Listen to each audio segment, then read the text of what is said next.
Good morning, students. Class 11th, chapter name Basic Accounting Term and chapter number 2. Chapter number 2 में जो हमारा topic चल रहा है वो है बेसिक अकाउंटिंग टर्म की अकाउंटिंग टर्मिनोलॉजी क्या होती है। इसमें जो आज का टॉपिक है वो है हमारा एसेट्स। यहाँ से स्टार्ट करते हैं। एसेट्स क्या होता है स्टूडेंट्स?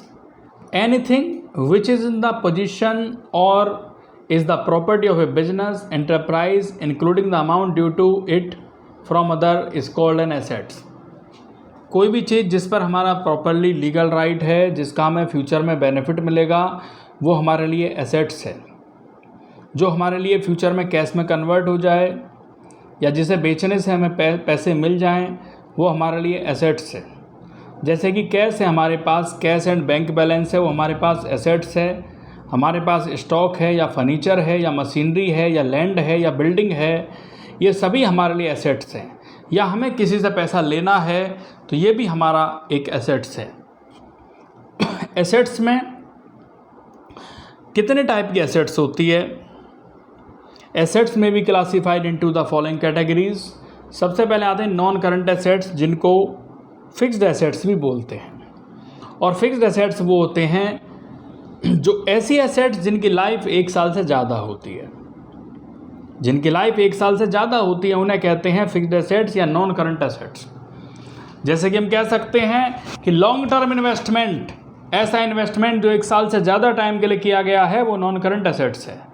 या फिक्स्ड एसेट्स जैसे कि land and building, plant and machinery, computer, motor vehicle, furniture, ये सभी हमारे लिए नॉन करंट एसेट्स हैं। अब एसेट्स को अब नेक्स्ट करते हैं। इसके बाद फिक्स्ड एसेट्स को जो डिस्ट्रीब्यूट किया गया वो किया गया यहाँ पर, एक होता है tangible assets.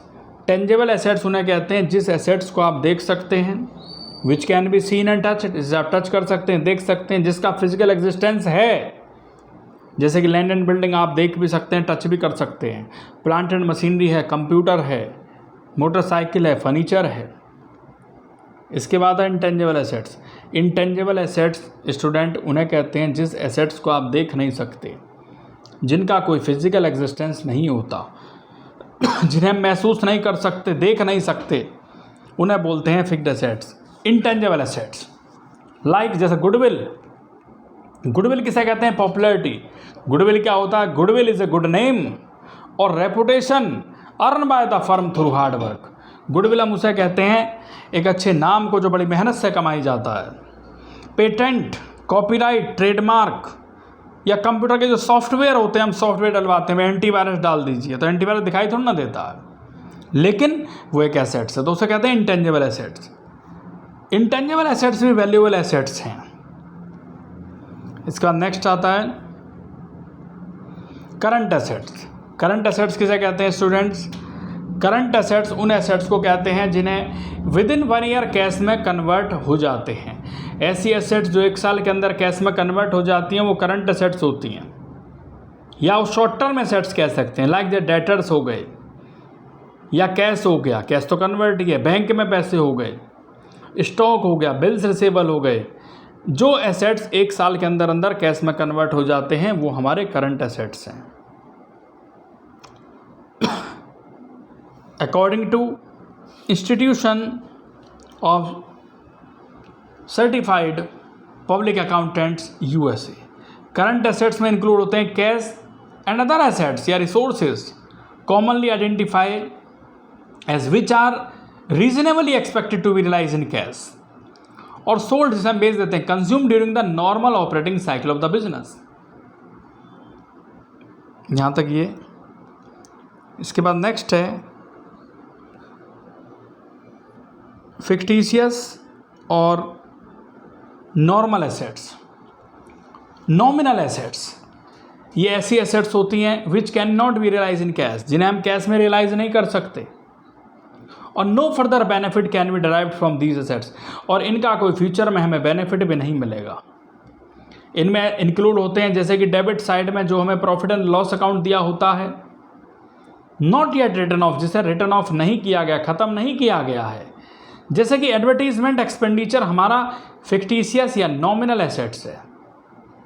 These assets are not really assets, ये जो एसेट्स होते हैं रियल एसेट्स नहीं होते, बट इनको एसेट साइड में शो किया जाता है और इन्हें ट्रांसफ़र किया जाता है प्रॉफिट एंड लॉस अकाउंट में। धीरे धीरे इन्हें ट्रांसफ़र करते रहते हैं प्रॉफिट एंड लॉस अकाउंट में और कुछ टाइम बाद ये टोटली ख़त्म हो जाता है।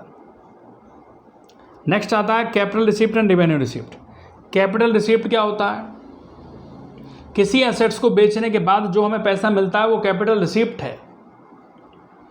It is also necessary to make a proper difference between capital receipt and revenue receipt. Revenue receipt और कैपिटल रिसिप्ट में डिफरेंस है। कैपिटल रिसिप्ट उसे कहते हैं एसेट्स को बेचने के बाद जो अमाउंट रिसीव होता है वो कैपिटल रिसिप्ट है। आपने बिल्डिंग को सेल किया, आपने फर्नीचर को सेल किया, ये आपके कैपिटल रिसिप्ट हैं। रेवेन्यू रिसिप्ट क्या होते हैं? जो आप ट्रेडिंग और प्रॉफिट एंड लॉस अकाउंट में दिखाते हो। और कैपिटल रिसिप्ट वो होते हैं जिनको हम बैलेंस शीट में शो करते हैं। एसेट्स का इंक्रीज होना या डिक्रीज होना, लायबिलिटी का इंक्रीज होना या डिक्रीज होना। कैपिटल रिसिप्ट के एग्जाम्पल हैं आपके।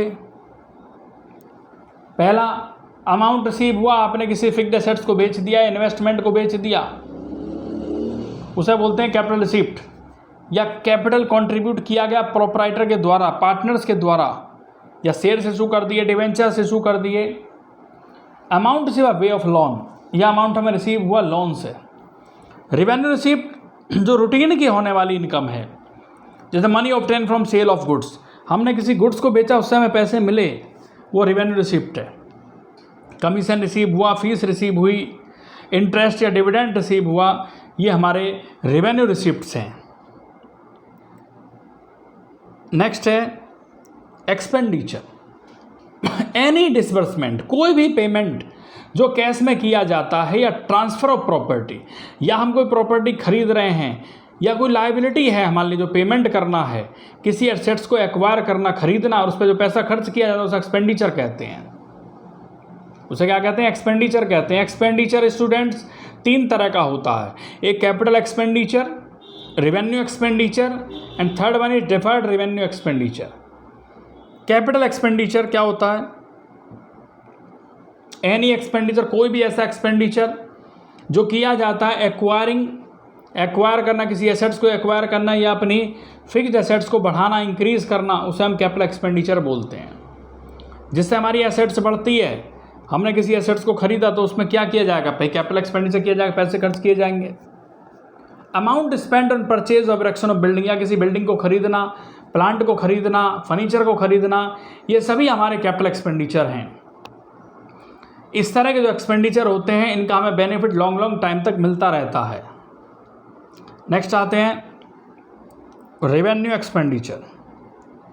रेवेन्यू एक्सपेंडिचर वो एक्सपेंडिचर होते हैं जो बार बार के किए जाने वाले खर्चे हैं। रेवेन्यू एक्सपेंडिचर लाइक जैसे कि सैलरी पे करना, रेंट पे करना, इलेक्ट्रिसिटी का बिल देना, ये सभी रेवेन्यू एक्सपेंडिचर है। रेवेन्यू एक्सपेंडिचर को हम ट्रेडिंग अकाउंट या प्रॉफिट एंड लॉस अकाउंट के डेबिट साइड में दिखाते हैं। रेवेन्यू एक्सपेंडिचर से हमारी अर्निंग इंक्रीज नहीं होती, अर्निंग नहीं बढ़ती, बल्कि हम उसे मेंटेन करके रख सकते हैं। It does not, is also does not bring into existence assets enduring nature.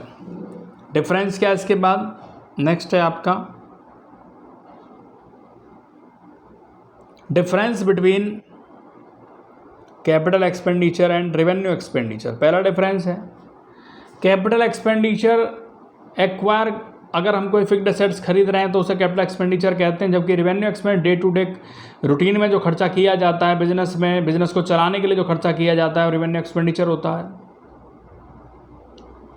Capital expenditure purpose जो होता है increasing earning the capacity of business, अपने बिजनेस की अर्निंग को बढ़ाना, जबकि रेवेन्यू एक्सपेंडिचर मेंटेन करके रखता है अर्निंग कैपेसिटी को। Capital expenditure benefit normally over a long period, capital expenditure का बेनिफिट हमें लॉन्ग टाइम तक मिलता रहता है, जबकि रेवेन्यू एक्सपेंडिचर का बेनिफिट हमें मैक्सिमम 1 साल तक मिलता है। Capital expenditure is return of balance sheet, capital expenditure को बैलेंस शीट में लिखा जाता है, जबकि रेवेन्यू एक्सपेंडिचर को ट्रेडिंग और प्रॉफिट एंड लॉस अकाउंट के डेबिट साइड में लिखा जाता है। नेक्स्ट आता है deferred revenue expenditure. Deferred revenue expenditure वो होते हैं जिनका कुछ पोर्शन हम प्रॉफिट एंड लॉस अकाउंट में शो करते हैं और कुछ बाकी जो पोर्शन बच जाता है उसे बैलेंस शीट के एसेट साइड में शो करते हैं। There are certain expenditure which are revenue nature, जो रेवेन्यू नेचर के भी होते हैं और कैपिटल नेचर के भी होते हैं। मान लीजिए हमारा एडवर्टीजमेंट एक्सपेंडिचर मान लेते हैं 1 लाख रुपए का हुआ और हमने कहा भी ये सब 5 ईयर तक राइट ऑफ करना है, तो 1 लाख को जब आप 5 से डिवाइड करते हैं तो 20,000 आता है। ये 20,000 पीएल के डेबिट में जाएगा, रिमेनिंग 80,000 एसेट्स में जाएगा। And next year 20,000 PL debit में आएगा एंड 60,000 बैलेंस शीट एसेट्स में आएगा। Next year means third year 20,000 PL debit में एंड 40,000 एसेट्स में।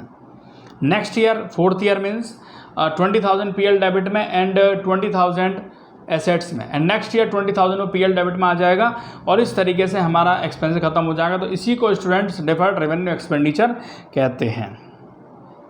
नेक्स्ट आता है एक्सपेंसेस। कोई भी खर्चा जो हम करते हैं, किसी भी प्रोडक्ट को बनाने में जो खर्चा आता है उसे क्या कहते हैं? एक्सपेंसेस। जैसे कि कॉस्ट ऑफ गुड्स सोल्ड, आपने किसी गुड्स को बनाया, उसे बेचा, तो उसे बनाने में जो कॉस्ट आई वो उसका खर्चा है। या आपने रेंट पे किया, कमीशन पे किया, सैलरी पे की, एडवर्टाइजमेंट किया, ये सभी हमारे खर्चे हैं। या एसेट्स की वैल्यू का कम होना, अगर एसेट्स हमारी वैल्यू कम होती है तो ये भी हमारा खर्चा है, अगर एसेट्स की वैल्यू कम होती है। नेक्स्ट आता है इसमें इनकम। इनकम किसे कहते हैं? इनकम स्टूडेंट्स रेवेन्यू से डिफरेंट है। रेवेन्यू तो उसे कहते हैं किसी चीज़ को, किसी गुड्स को सेल करने के बाद जो अमाउंट आता है उसे रेवेन्यू कहते हैं। लेकिन इनकम किसे कहते हैं? इनकम का फॉर्मूला है रेवेन्यू माइनस एक्सपेंसेस। आपने का कोई प्रोडक्ट है, वो मान लेते हैं वो आपका प्रोडक्ट है, टोटल जो सेल किया आपने 5 लाख में सेल किया, लेकिन उसकी कॉस्ट थी 4 लाख और 4 लाख के कॉस्ट को हमने 5 लाख में सेल किया। जो गुड्स था जिसकी कॉस्टिंग 4 लाख थी उसको 5 लाख में सेल किया, तो 5 लाख हमारा रेवेन्यू है और कॉस्ट हमारी 4 लाख है, और जो 1 लाख रुपए आपने ज़्यादा में सेल किया वो आपकी इनकम है। तो इनकम का फॉर्मूला होता है रेवेन्यू माइनस एक्सपेंसेस। तो यहाँ तक स्टूडेंट्स आपको ये अपनी नोटबुक में नोट करना है। Thank you.